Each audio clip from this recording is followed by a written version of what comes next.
وَلَقَدْ يَسَّرْنَا الْقُرْآنَ لِلذِّكْرِ فَهَلْ مِن মুদ্দাকির। আল্লাহ রাব্বুল আলামিন পবিত্র কালামুল্লাহ হাকিমের ভেতরে এই কালামুল্লাহ হাকিমের সিফাত সম্পর্কে বর্ণনা করছেন। আল্লাহ বলছেন, ও দুনিয়ার মানুষেরা, তোমাদের কাছে কোরআন পাঠাইলাম। ওয়ালাকাদ ইয়াসসারনাল কুরআনা লিযিকর, এই কোরআনকে আমি তোমাদের কাছে সহজভাবে প্রেরণ করেছি, সহজ বানায়া দিয়েছি। ফাহাল মিন মুদ্দাকির, এমন কি কেউ আসো কোরআন বুঝে তুমি পড়বা, আমি রব্বুল আলামিন তোমার বুঝকে আরো শতগুণে সহজ করে দিব। কিন্তু বর্তমান সময়ের সবথেকে বড় একটা বাজে খাসলাত হলো আমাদের ছেলেপেলেরা সব কিছুই শেখে, কিন্তু কোরআনটা তারা শিখতে সবার পরে দেরি করে ফেলে। একদম খুনখুনে বুড়ো যেগুলো হয়ে গেছে, কবরে এক পা অলরেডি চলে গেছে, অধিকাংশই এরা চিন্তা করে না কোরআন এখন একটু পড়ার দরকার, কোরআন এখন একটু পড়ার দরকার। অথচ জীবনের প্রথম বাণী হওয়ার কথা ছিল কোরআন। আপনাকে আল্লাহ রাব্বুল আলামিন বাবা মা রূপে সৃষ্টি করেছেন, এরপরে আপনার থেকে সন্তান আসছে। আপনি একজন বাবা হিসেবে আপনার ছেলেকে যদি কোরআন না শিক্ষা দেন, আপনার মতো জাহেল মূর্খ, আপনার মতো ব্যর্থ বাবা পৃথিবীর জমিনে আর একটাও নাই, একটাও নাই। আল্লাহর জন্য বলেছেন, এই কোরআনুল কারীমের ভিতরে সব কিছু আমি দিয়ে দিয়েছি। যদি তোমরা এই কোরআনকে ভালোভাবে পড়তে পারো, বুঝতে পারো, তাহলে তোমাদের কোনো জ্ঞানেরও কমতি থাকবে না, আর এই পৃথিবীর জমিনে জেনে বুঝে আমল করে তোমরা জান্নাতে যাইতে পারো। সর্বপ্রথম কুরবানি শুরু হয় হযরত আদম আলাইহিসসালাতু ওয়াসসালাম থেকে। কার থেকে? আদম আলাইহিসসালাতু ওয়াসসালামের জামানা থেকে। আল্লাহ রাব্বুল আলামিন এই কোরআনকে নাজিল করেছেন, আর এই কোরআন নাজিল করে আল্লাহ রাব্বুল আলামিন বলে দিয়েছেন, ওয়ানাজ্জালনা আলাইকাল কিতাবা তিবয়ানাল লিকুল্লি শাই। আল্লাহ পাক রব্বুল আলামিন বলেছেন, এই কোরআনকে আমি নাজিল করেছি এমন রূপে, পৃথিবীর জমিনের এমন কোনো ইতিহাস ঐতিহ্যের কথা নাই যা কিছু এই কোরআনের ভিতরে আমি উল্লেখ করি নাই। সুবহানাল্লাহ। ইতিহাস যদি ঘাটতে যান, তারপরও কোরআন আপনার সামনে এক নাম্বার উদাহরণ। যদি আপনি গবেষণার কাজে লাগাইতে চান, এরপরও আল্লাহ রাব্বুল আলামিন এই কোরআনকে গবেষণাধর্মী কিতাব হিসেবে প্রেরণ করেছেন। আল্লাহ বলেছেন, আফালা ইয়াতাদাব্বারুনাল কুরআন, কিতাব পাঠাইলাম তোমাদের জন্য, এমন একটা কিতাব যেই কিতাবকে গবেষণার প্রয়োজন আছে, কিন্তু দুনিয়ার মানুষেরা তোমাদের কি হলো যে তোমরা এই কোরআনকে গবেষণা করছো না। ওয়ালাকাদ ইয়াসসারনাল কুরআনা লিযিকরি ফাহাল মিন মুদ্দাকির। আল্লাহ রাব্বুল আলামিন পবিত্র কালামুল্লাহ হাকিমের ভেতরে এই কালামুল্লাহ হাকিমের সিফাত সম্পর্কে বর্ণনা করছেন। আল্লাহ বলছেন, ও দুনিয়ার মানুষেরা, তোমাদের কাছে কোরআন পাঠাইলাম। ওয়ালাকাদ ইয়াসসারনাল কুরআনা লিযিকর, এই কোরআনকে আমি তোমাদের কাছে সহজভাবে প্রেরণ করেছি, সহজ বানায়া দিয়েছি। ফাহাল মিন মুদ্দাকির, এমন কি কেউ আসো কোরআন বুঝে তুমি পড়বা, আমি রব্বুল আলামিন তোমার বুঝকে আরো শতগুণে সহজ করে দিব। কিন্তু বর্তমান সময়ের সবথেকে বড় একটা বাজে খাসলাত হলো আমাদের ছেলেপেলেরা সব কিছুই শেখে, কিন্তু কোরআনটা তারা শিখতে সবার পরে দেরি করে ফেলে।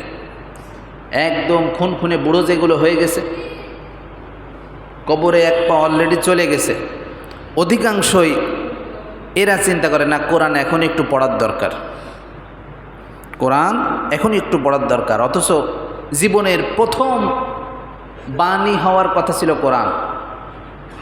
আপনাকে আল্লাহ রাব্বুল আলামিন বাবা মা রূপে সৃষ্টি করেছেন, এরপরে আপনার থেকে সন্তান আসছে। আপনি একজন বাবা হিসেবে আপনার ছেলেকে যদি কোরআন না শিক্ষা দেন, আপনার মতো জাহেল মূর্খ, আপনার মতো ব্যর্থ বাবা পৃথিবীর জমিনে আর একটাও নাই, একটাও নাই।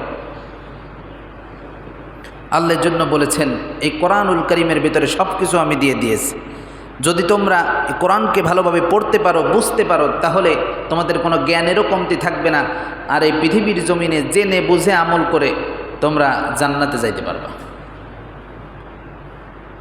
তো যাই হোক, আমাদেরকে আরেকটা ঘটনা জানানোর জন্য আল্লাহ রাব্বুল আলামিন নবী সাল্লাল্লাহু আলাইহি সাল্লামকে বলছেন, ওয়াতলু আলাইহিম নাবা বনাই আদম বিল হক। নবীকে বলছেন, ও নবী, আপনি হযরতে আদমের 2 ছেলের ঘটনা আপনার উম্মতদেরকে শোনায়া দেন। উম্মতদের কাছে বর্ণনা করেন আদমের 2 ছেলে কি করছিল। আদমের 2 ছেলে কি করছিল? আদম আলাইহিস সালাতু ওয়াস সালাম যখন পৃথিবীর জমিনে আসলেন, আসার পরে তাদের যে সন্তানাদি হওয়ার প্রক্রিয়া ছিল সেটা হলো জোড়ায় জোড়ায় সন্তান হইতো। কিভাবে? জোড়ায় জোড়ায় সন্তান হইতো। প্রথমে একদম অ্যাট ফার্স্ট যে 2 জোড়া সন্তান ছিল, এই 2 জোড়ার একটা ছেলে একটা মেয়ে, একটা ছেলে একটা মেয়ে, এইভাবে ছিল। একজনের নাম ছিল হাবিল, ছেলে একজনের নাম ছিল হাবিল, আরেকজনের নাম ছিল কাবিল। মেয়ে একজনের নাম ছিল আকলিমা, আরেকজনের নাম ছিল লাবুদা, তাফসীরের কিতাবে যেটা আসছে। হাবিলের জোড়ের সঙ্গে যেই মেয়েটা ছিল, এই মেয়েটা ছিল খুবই কুৎসিত, খুবই কুৎসিত আকৃতির। আর কাবিল নামক ছেলেটার জোড়ের সঙ্গে যে মেয়েটি ছিল, এই মেয়েটি ছিল খুবই রূপবতী, গুণবতী। আল্লাহ রাব্বুল আলামিনের পক্ষ থেকে বিধান জারি হয়ে গেল যে এরা যেহেতু যৌবন বয়সে পদার্পণ করেছে, সুতরাং এদেরকে বিয়ে দিয়ে দাও। এখন বিয়ের সিস্টেমটা কি? যেহেতু তখন হযরত আদম আলাইহিস সালাতু ওয়াস সালাম এবং আম্মা জান হাওয়া আলাইহাস সালাতু ওয়াস সালাম ছাড়া এবং তাদের ওই 4 সন্তানাদি ছাড়া অন্য কোনো লোক তো এখনও আসে নাই। আমরা তো ওখান থেকেই সিলসিলায় আসছি, তখন তো পৃথিবীর জমিনে আর কেউ নাই। এখন বিয়েটা দেবে কিভাবে? বিয়েটা দেওয়ার প্রক্রিয়া ছিল এক জোড়ার মেয়ের সাথে আরেক জোড়ার ছেলে, ভিন্ন বিপরীতভাবে। যেহেতু তখন তো এমন হয়নি, আমরা যেমন ধরেন এক পাড়ার সাথে অন্য পাড়ায় বিবাহ বন্ধনে হই, এক জেলার সাথে অন্য জেলায় গিয়ে বিয়ে করি, কিন্তু তখন তো জেলাও ছিল না, কিছুই ছিল না। মানুষই সারা বাড়ি কয়জন? 6 থেকে 7 জন। যাই হোক, বিবাহের প্রক্রিয়া যখন চলে আসলো, এইভাবে যখন বিধিবিধানটা শুনিয়ে দেওয়া হলো, হাবিল সেটা মেনে নিল। এবং এই লোকটা ছিল খুবই পরহেজগার এবং আল্লাহ ভীরু একজন লোক। আদম আলাইহিস সালামের ছেলে হযরত আপনার এই যে হাবিল। কিন্তু কাবিল ছিল একটু উদ্ভট প্রকৃতির লোক, বিরুদ্ধচারণকারী লোক। আল্লাহ রাব্বুল আলামিনের বিধান যখন আসলো যে এরকম বিপরীতভাবে বিয়ে করতে হবে, তখন সে ওখানে বিরোধিতা করে বসলো যে না, ভালোই নিয়ম একটা বানিয়ে নিয়ে আসছো, কারণ আমার জোড়া যে সুন্দর, ও জোড়ের যে বোন, এই বোন তো সুন্দর, আর হাবিলের জোড়ের যে বোন, এটা তো কুৎসিত। আল্লাহর বিধান অনুযায়ী ভাগে পড়বে কাবিলের গাড়ি কি কুৎসিতটা, আর হাবিল সুন্দরী এবং রূপবতীকে বিয়ে করতে পারতেছে। এর জন্য হিংসায় আল্লাহর বিধানের বিরোধিতা করল। আল্লাহ তাআলা এটাকে সহজ করবার জন্য জিবরাইল দিয়ে পাঠায়া দিলেন যে ওদেরকে আপনি কুরবানি করতে বলেন। কি করতে বলেন? কুরবানি করতে বলেন। তখনের কুরবানির যে নিয়মটা ছিল, যার যা কিছু আছে, ধরুন এখন যেমন নির্ধারিত গবাদি পশু দেওয়া হয়, উট দেওয়া হয়, ছাগল দেওয়া হয়, দুম্বা, ভেড়া, খাসি, গরু, এগুলা তখন এই বিধান ছিল না। ছিল যে যা কাজ করে, যার যা কিছু উত্তম জিনিস আছে, এটা আল্লাহর জন্য অক্ষ করে দিবে। এবং আল্লাহ রাব্বুল আলামিন কুরবানি কবুল করছে কিনা সেটা তৎক্ষণাৎ বোঝা যাইত। কিভাবে বোঝা যাইত? নির্ধারিত একটা পাহাড় ছিল, এই পাহাড়ের উপরে কুরবানিকৃত জিনিস ওখানে রেখে আসা হইতো।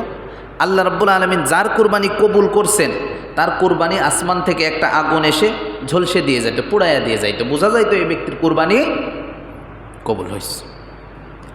এখন এই হাবিল এবং কাবিল দুইজনে দুই পেশায় নিয়োজিত ছিল। একজন ছিল গবাদি পশু লালনকারী, আরেকজন ছিল কৃষি কাজকারী, কৃষি কাজ করত, কৃষক ছিল। কাবিল তার সব থেকে খারাপ যে বস্তুটা আছে, মানে যেটা পাতে দেওয়া যায় না, এই বস্তুটা আল্লাহর জন্য ওয়াকফ করলো। ওই যে আগের দিন দেখলাম যে এখানে কে যেন 200 টাকা দিছিল, 200 টাকা দিছিল, সে 200 টাকা পাতে দেওয়া যায় না, মানে চলবে না, ব্যাংকে নিলেও মানে ব্যাংকওয়ালারা ফেরত দেবে, এরকম একটা অবস্থা। মানে এরকম একটা অবস্থা। তা এখন কি করবে, কোনো জায়গা নিয়ে যায় না, যা ফিসাবিলিল্লাহ মসজিদে দিয়ে দিলাম, এরকম একটা কাহিনী। তাই কাবিল এইরকম ফিসাবিলিল্লাহ দিয়ে দিয়েছে যে কোনো পাতে খাটতেছে না এই জিনিসটা, দিয়ে দিলাম কুরবানির জন্য। যা, আল্লাহর কি ঠেকা পড়ছে ভাই? আল্লাহর কি ধন সম্পত্তি কম আছে? আল্লাহর তো ধন সম্পত্তি কম নাই, আল্লাহ তো আপনার অন্তরের অবস্থা দেখতে চান। যারা সব থেকে নিম্নমানের জিনিসগুলো আল্লাহর পথে দেয়, এগুলো আল্লাহ রাব্বুল আলামিন কবুল করেন না। তার কাছে ভালো যে জিনিস আসে ওখান থেকে অল্প একটু আপনি দেন, এটা আল্লাহ কবুল করবেন। আপনার কাছে ভালো যে জিনিসটা আছে এটা দেন। তো যাই হোক, হাবিল তার কাছে ভালো যে পণ্যটা ছিল, সব থেকে ভালো পণ্যটা ওখানে উপস্থাপন করছে আল্লাহর জন্য, আল্লাহকে ভালোবেসে কুরবানি দেওয়ার জন্য। আর কাবিলের কাছে সব থেকে নিম্নমানের যে পণ্যটা ছিল এটা সে ওখানে উপস্থাপন করছে। ফলশ্রুতিতে কি হলো, সবাই দাঁড়িয়ে আছে, কার কুরবানি কবুল হয় দেখা যাবে। আদম আলাইহিস সালাম দাঁড়ানো, হাওয়া আলাইহিস সালাম দাঁড়ানো, সবাই দাঁড়িয়ে আছে, দেখি কি ফয়সালা আল্লাহর পক্ষ থেকে আসে। ইন দ্য মেইন টাইম দেখা গেল উপর থেকে, আসমান থেকে আগুন এসে হাবিলের উৎসর্গকৃত পণ্যটি পুড়িয়ে দিয়ে গেছে। তার মানে বোঝা গেল কি, রায় কার পক্ষে গেছে?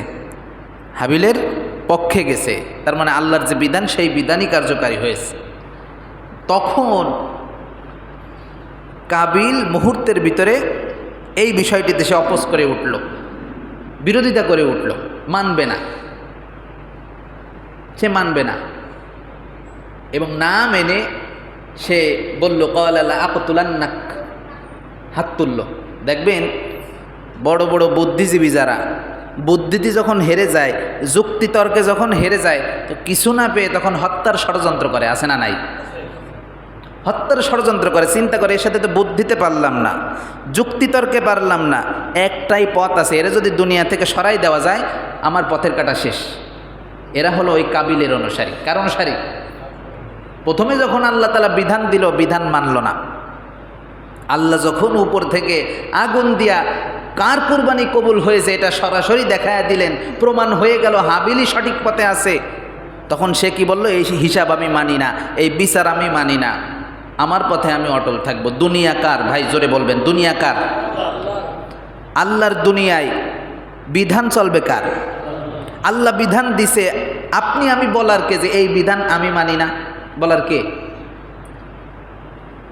আল্লাহর দুনিয়ায় আল্লাহর বিধানকে যারা অস্বীকার করে তারা এই কাবিলের সাথে জাহান্নামে যাবে। এই কাবিলের সাথে কোথায় যাবে? জাহান্নামে যাবে। সব কিছু যখন ঠিক আছে, আল্লাহ রাব্বুল আলামিন বিধান যেটা দিয়েছিলেন ভালোভাবে মানে না, এই ঘাড় বেঁকা করেছিল। আল্লাহ বললেন কুরবানি করো, তাও নিম্নমানের কুরবানি সে উপস্থাপন করলো, যেটা কোনো কুরবানির ভেতরেই পড়ে না, যেটা কোনো কুরবানির ভেতরে পড়ে না। আর আল্লাহ রাব্বুল আলামিন মুহাম্মাদুর রাসূলুল্লাহ সাল্লাল্লাহু আলাইহি সাল্লামকে বললেন, ও নবী গো, আদমের 2 পুত্রের কথা আপনি আপনার উম্মতদেরকে শোনায়া দেন, যাতে আপনার উম্মতেরা আদম আলাইহিস সালাতু ওয়াস সালামের 2 পুত্রের থেকে শিক্ষা নিয়ে নিজেদের জীবনে বাস্তবায়ন করতে হবে, কেমনে আল্লাহর রাস্তায় কুরবানি দিতে হয়। আল্লাহ তাআলা বলে দিলেন। আচ্ছা, আল্লাহ রাব্বুল আলামিন বলছেন, ইল করবা কুরবানান ফাতুকুব্বিলা মিন আহাদিহিমা ওয়া লাম ইউতাকাব্বাল মিনাল আখার। কুরবানি দেওয়ার জন্য যখন তারা এগিয়ে আসলো, ফাতুকুব্বিলা মিন আহাদিহিমা, একজনের কুরবানি কবুল করা হলো, ওয়া লাম ইউতাকাব্বাল মিনাল আখার, অপরজনের কুরবানি কবুল করা হয় নাই। ক্বালা লা আকতুলান্নাক, যখনই কবুল করা হলো না, মুহূর্তেই ওই হাবিল নামক চক্রান্তকারী বলে উঠল, আমি তোরে মারব, পৃথিবীর জমিন থেকে সরাইয়া দেব, তুই আমার কাছে নত হয়ে যা। আমি যেই বিচার সালিশ করছি এই বিচার সালিশে রাজি হয়ে যাও। তুমি ভাই ভদ্র মানুষ, আমার কাছে কিন্তু টিকতে পারবা না, আমি কিন্তু তোমারে মেরে ফেলবো। হাবিল এই প্রত্যুত্তরে কোনো কিছুই বলল না, ভদ্র মানুষ। সে শুধু এতটুকুই জানান দিয়া দিল, ক্বালা ইন্নামা ইয়াতাকাব্বালুল্লাহু মিনাল মুত্তাকিন। সে বলল, ভাই কাবিল, তুমি যতই পেশি শক্তি দেখাও না কেন, গায়ের জোর দেখাও না কেন, কোনো কাজ হবে না। কেননা আল্লাহ রব্বুল আলামিন ইন্নামা ইয়াতাকাব্বালুল্লাহু মিনাল মুত্তাকিন, কোনো জিনিস যদি কবুল করার দরকার হয়, পবিত্র জিনিস আর পবিত্র মানুষ তথা মুত্তাকিদের ছাড়া অন্য কারো জিনিস আল্লাহ রব্বুল আলামিন কবুল করে না। এটা হাবিল বুঝায় দিয়ে গেছে হাজার হাজার বছর আগে, কিন্তু বাংলাদেশের মানুষ এখনও তা বোঝে না। বাংলাদেশের মানুষ এখনও তা বোঝে না। সবথেকে নিম্নমানের জিনিসগুলো তারা আল্লাহর রাস্তায় দান সৎকা করার চেষ্টা করে, এবং হারামের জিনিস।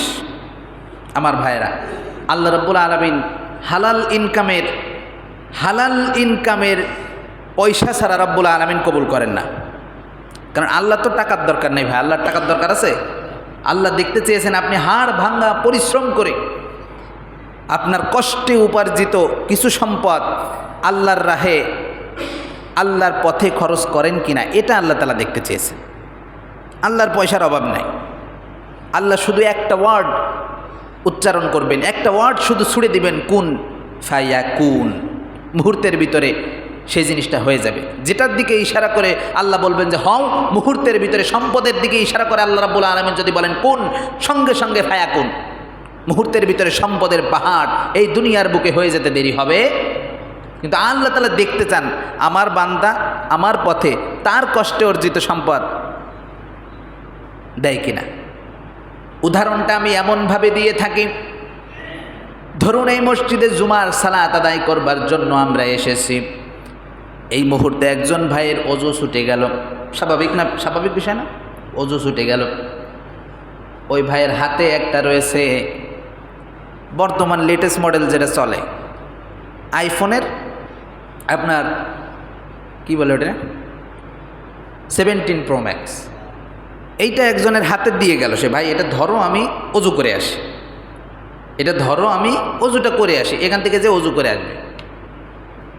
ওযু করে আসার পরে এরপরে ওই লোকটা কি করবে, যথাসম্ভব তাড়াতাড়ি কি করবে, যার কাছে জমা দিয়ে গেছিল তার কাছ থেকে ফোনটা কি করবে, নিয়ে নেবে, যে ভাই একবার ফোনটা দেও।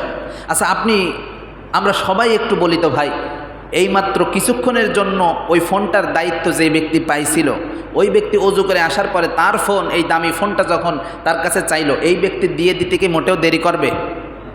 এই ব্যক্তির অন্তরের ভিতরে কি কোনো প্রকার দুঃখ লাগবে? এত দামি একটা ফোন আমি দিয়ে দিলাম, দুঃখ লাগবে? দুঃখ লাগবে না কেন? কারণ সে জানে যে এই ফোনটা আমার না, হাজার লক্ষ টাকা দামি ফোন হইলেও এটা আমার না, কিছুক্ষণের জন্য আমার কাছে দেওয়া হয়েছে, এটা ওই ব্যক্তি তার কাজে গিয়েছিল, আমি আমার মালিকের কাছে, এই ফোনের মালিকের কাছে এটা হস্তান্তর করে দিছি, আমার দায়িত্ব শেষ। আমার ভাইয়েরা, এটা কোনো গল্প বলি নাই, এমন একটা শিক্ষা এই গল্পের ভিতরে লুকিয়ে আছে। সেটা হলো এই ফোন যেমনভাবে কিছুক্ষণের জন্য দায়িত্বপ্রাপ্ত হয়ে ওই ব্যক্তির মন খারাপ হয় নাই যে এত দামি ফোনটা আমি দিয়ে দিচ্ছি কেন। আমি আপনাদেরকে বলতে চাই, আমাদেরকে বানাইছে কে? এই পৃথিবী সৃষ্টি করছে কে? আপনি আমি যত টাকা ইনকাম করি সব টাকার মালিককে। আল্লাহর জিনিস যখন আল্লাহর রাহে কিছু অংশ খরচ করতে যাই, তখন যারা রাগ করে ওরা বোকা মানুষ নাকি চালাক? বলেন, কি মানুষ? বোকা মানুষ। কারণ আল্লাহর জিনিস আল্লাহ চাইছে, দিয়ে দাও, সেই জায়গায় ছিঁড়া ফাটা যেটা আছে ওইটা দেবে। জিনিস আল্লাহর, চাচ্ছে আল্লাহ, তুমি মন খুলে দিবা, বাড়াই দেবে কে? জোরে বলেন, বাড়িয়ে দেবে আল্লাহ তাআলা। আমার ভাইয়েরা, তা হাবিল শিক্ষা দিয়ে গেছে, ইন্নামা ইয়াতাকাব্বালুল্লাহু মিনাল মুত্তাকিন। আল্লাহ তাআলা মুত্তাকিদের থেকে যে দান আসে, কোরবানি আসে, এগুলো কবুল করেন। সুতরাং তুমি কাবিল, যতই গায়ের জোর দেখাও না কেন, তোমারও কুরবানি কবুল হয়নি, কোশ্চিন কালেও কুরবানি হবে না। আমার ভাইয়েরা, অনেক সময় আমরা ভাগে কোরবানি দিই না, অনেক সময় অধিকাংশই দিই, ভাগে কোরবানি দিই। এই যে মুত্তাকি যে কথাটা আসলো, এই ভাগে কোরবানি দেওয়ার সময় আমরা শুধুমাত্র গোষ্ঠীর লোক দেখে দেব না, বুঝতে পারছেন? এক গোষ্ঠীর লোক না দিলে কীরকম হবে না? আপনি নিজে তো হালাল উপার্জন করবেনই, এবং যার সাথে ভাগে কোরবানি দিচ্ছেন ওর আয়ের ইনকাম সোর্স জেনে নেবেন,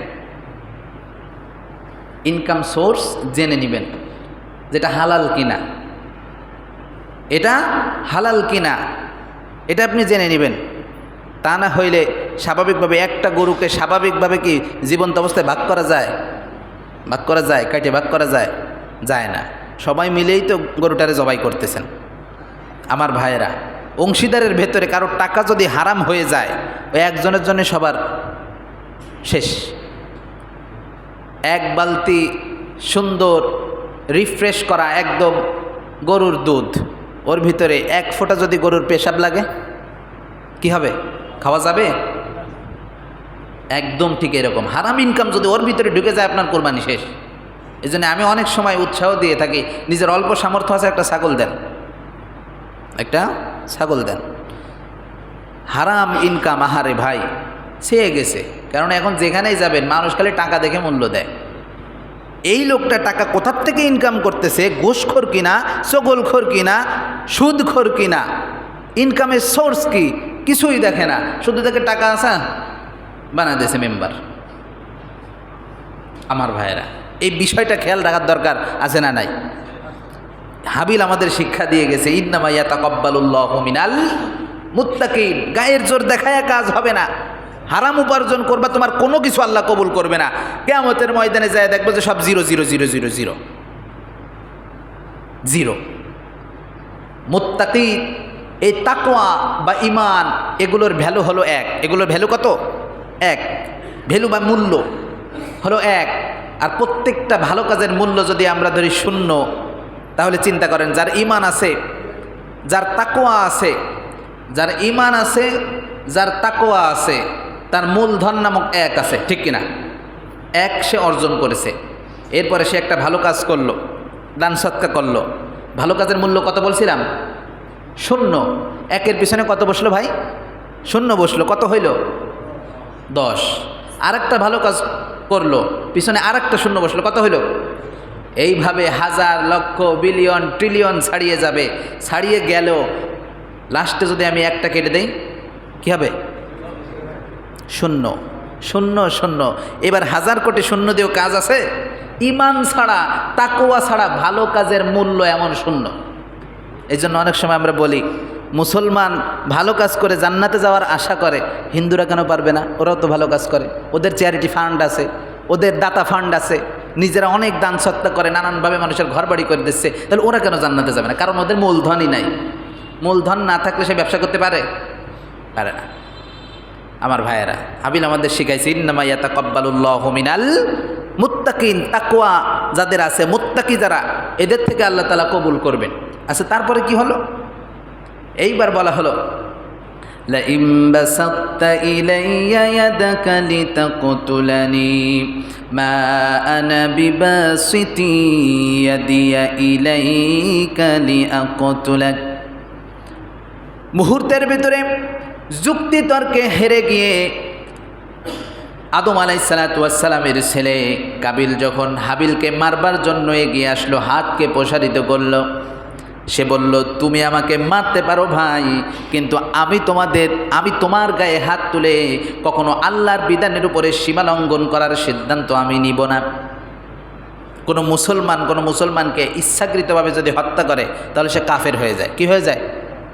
কাফের হয়ে যায়। কাফের হয়ে যায়। সে বলল, আল্লাহ তোমাকে জীবন দান করেছে, এই জীবন হত্যা করার রাইট, এই জীবন হত্যা করার অধিকার আমি হাবিলের হাতে আল্লাহ তাআলা দেয় নাই। সুতরাং তুমি আমাকে মেরে আল্লাহর বিধানের উপর জোর খাটিয়ে হয়তো একটা সুন্দরী মেয়েকে নিয়ে যাইতে পারো, কিন্তু আমি এমন শিক্ষা পাই নাই যে আমার রবের হুকুমের উপরে হাত চালাইয়া আমি আমার রবের হুকুম অমান্য করব আর আমি কাফের হয়ে মৃত্যুবরণ করব, কেননা আমি জাহান্নামের আগুনকে ভয় পাই। হাবিল সেদিন শিক্ষা দিয়েছিল, পৃথিবীর সর্বপ্রথম মানুষদের মধ্যে একজন। আমার ভাইয়েরা, কুফরিও করছে কিন্তু তার ভাই কাবিল।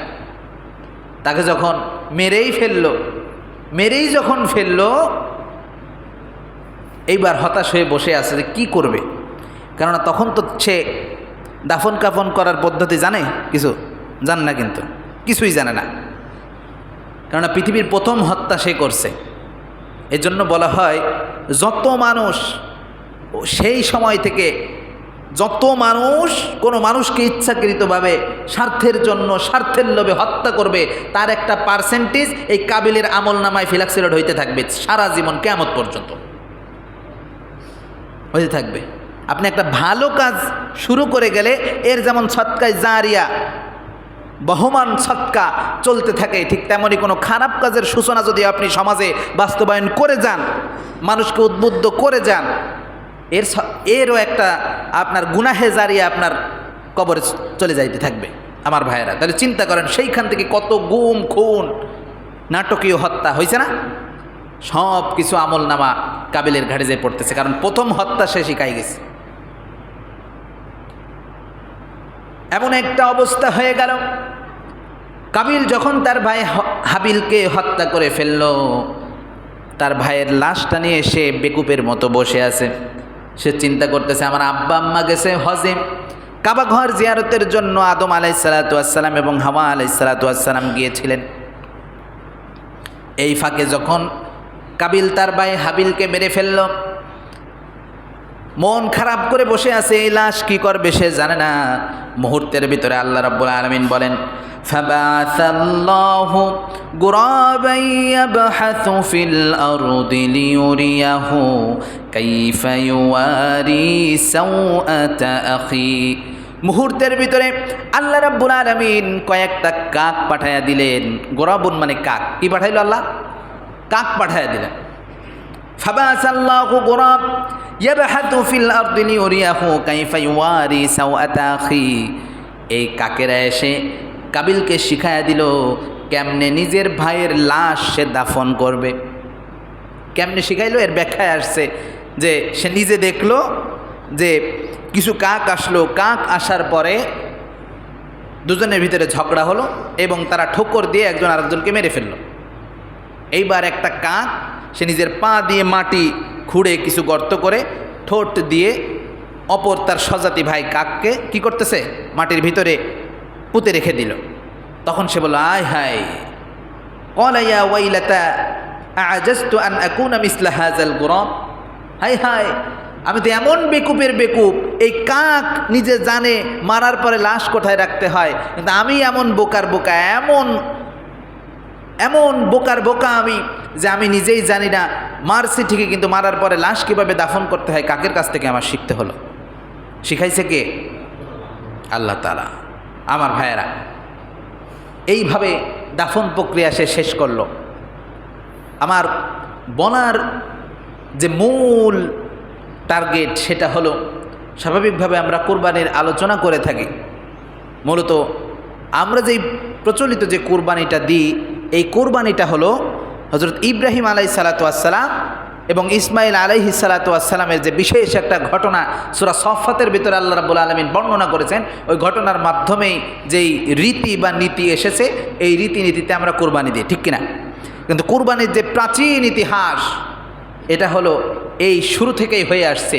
মূল শিক্ষা হলো আল্লাহ রাব্বুল আলামিন কুরবানি কবুল করেন তাদেরই যাদের ভিতরে তাকওয়া আছে, যাদের ভিতরে তাকওয়া আছে, আল্লাহ ভীতি আছে, ঈমান আছে, আমানতের খেয়ানত যারা করে না, এদের কুরবানি আল্লাহ কবুল করেন, এদের কুরবানি আল্লাহ কবুল করেন। আমার ভাইরা, এই জন্য পৃথিবীর প্রথম মানবদের একজন আদম আলাইহিসসালাতু ওয়াসসালামের ছেলে হাবিল সেদিন বলেছিল যে কথা আল্লাহ রাব্বুল আলামিন কোরআনুল কারীমের সূরাতুল মাইদার ২৭ নম্বর আয়াতে কোট করেছেন। তিনি বলেছিলেন, ইন্নামা ইয়াতাকাব্বালুল্লাহু মিনাল মুত্তাকিন। মুত্তাকিদের ছাড়া আল্লাহ রাব্বুল আলামিন কারোর কুরবানি, কারোর দান, কারোর সাদাকা আল্লাহ রাব্বুল আলামিন কবুল করেন না। আমরা রমজান মাসে যদিও তাকওয়ার ব্যাখ্যাটা দিয়েছি, এরপরও আমি ছোট্ট তাকওয়ার সেই হাদিসটি বলে আজকের আলোচনার পরিসমাপ্তি টানবো ইনশাআল্লাহ।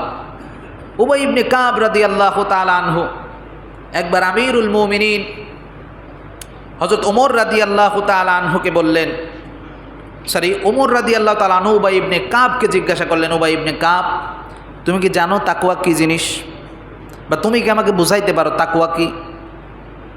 তখন তিনি বললেন যে আমিরুল মুমিনিন, তাকওয়ার ব্যাখ্যা যদি দিতে চাই, একটা প্রশ্ন আপনাকে আমি করতে চাই, আপনি শুধু উত্তর দিবেন, তাকওয়া আপনি এক প্রশ্নের মাধ্যমে জেনে যাবেন। আমিরুল মুমিনিন হযরতে ওমর বিন খাত্তাব রাদিয়াল্লাহু তাআলা আনহু বললেন, ভাই উবাই ইবনে কাব, বলো কি তোমার প্রশ্ন? উবাই ইবনে কাব বলল, ভাই ওমর, তুমি কি কখনো পাহাড়ের গিরিপথের ভেতরে চলেছ, এমন পথ যেই পথটা হয় খুবই সরু এবং কাঁটাযুক্ত, এই পথের ভেতর থেকে তুমি কখনো হাঁটাচলা করছো নাকি? উবাই ইবনে কাবের প্রশ্নোত্তরে আমিরুল মুমিনিন বললেন, ভাই উবাই ইবনে কাব, এই কাঁটাযুক্ত পথের ভেতরে আমি হাঁটা চলা করেছি। উবাই ইবনে কাব বলল, কেমনে আপনি হাঁটছেন, একটু বর্ণনা করেন। আমিরুল মুমিনিন বললেন, ভাই এই রাস্তার ভেতর দিয়ে যখন আমি হেঁটেছি, তখন আমি খেয়াল রেখেছি এই রাস্তার ভেতরে কাঁটা দিয়ে ভরা। আমি সব সময় সাবধানতার সাথে নিজের জুব্বাটাকে একটু উঁচু করে ধরে নিয়ে যেই জায়গায় কাঁটা নেই ওই জায়গায় বেছে বেছে পাড়া দিয়ে তাড়াতাড়ি সামনের দিকে এগিয়ে গিয়ে এই ছোট্ট কণ্টকাকীর্ণ পথ, কাঁটায় ভরা পথটা আমি সামনের দিকে এগিয়ে গিয়েছি। সামনের দিকে এভাবে আমি আগাই গেছি, ডানে বায়ে তাকাই নাই। উবাই ইবনে কাব বললেন যে এটাই তাকওয়া। আমিরুল মুমিনিন বললেন, ভাই কেমনে তাকওয়া?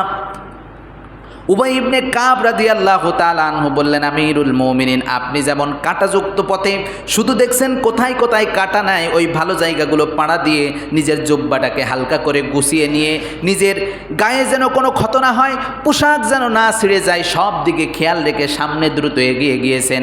দুনিয়াটা হলো ওই রকম পাহাড়ের কাঁটাযুক্ত গিরিপথ, এখানে অনেক প্রকারের কাঁটা থাকবে। এই কাঁটায় পা না দিয়ে আল্লাহর উপর ভরসা করে সোজা পথে যদি আপনি চলে যেতে পারেন, আল্লাহর জান্নাত আপনার জন্য এই পারে অপেক্ষা করছে। দিস ইজ তাকওয়া। অনেক কাঁটাযুক্ত পথ আসবে, অনেক রঙিন পর্দা আসবে, সব কিছুকে তুচ্ছ জ্ঞান করে মুহূর্তের ভিতরে এতটুকু স্বীকৃতি যদি আমরা দিতে পারি, ভয় করি একজনকে, তিনি কে? আল্লাহকে। আমার ভাই, ইমানের পথটা কিন্তু এত সহজ না। আমরা মনে করি সুবহানাল্লাহ আলহামদুলিল্লাহ বলবো, এটাই ইমান আমার জন্য যথেষ্ট হবে, কখনোই সম্ভব না। আপনার সমাজে চলতে হবে, এখানে আপনার ইমানে হাত দেওয়ার লোক আছে না নাই? আপনার লেনদেন করতে হবে, এখানে আপনার ইমান নিয়ে সিনিমিনি খেলা লোক আছে না নাই? আপনার ব্যাংকিং পদ্ধতিতে লেনদেন করতে হবে, ব্যাংকে যাইতে হবে, এখানে গেলেও আপনি ইমান হারানোর ভয় আছে না নাই? সব কিছুকে মেনটেন করে আল্লাহ রাব্বুল আলামিনের নির্দেশিত পন্থায় যতখানি চলা যায় ততটুকু চলে আল্লাহর উপর ভরসা করে সামনে এগিয়ে যাইতে হবে। কেননা পুরো পথটা হলো কাঁটা দিয়ে বিছানো। কি দিয়ে বিছানো ভাই? কাঁটা দিয়ে বিছানো। ইমানের পথ কাঁটায় ভরা, ফুল বিছানো নয়, ঠিক কিনা? ইমানের পথ কাঁটায় ভরা, ফুল বিছানো নয়। এ পথে তায়েফ, বদর, উহুদ, বালাকট, কারবালা পাড়ি দিতে হয়। ইমানের পথ কাঁটায় ভরা, ফুল বিছানো নয়। আল্লাহ রাব্বুল আলামিন আমাদেরকে এই কাঁটায় ভরা ইমানের পথ হযরত ওমর রাদিয়াল্লাহু তাআলা আনহু যেভাবে ব্যাখ্যা করে শিখিয়েছেন কিভাবে চলতে হবে, এইভাবে যেন আমরা চলতে পারি, ইহদিনাস সিরাতাল মুস্তাকিমের পথে চলে আমরা যেন জান্নাত লাভ করতে পারি। আল্লাহ সেই তৌফিক আমাদেরকে দান করুন। সকলে বলেন আমিন।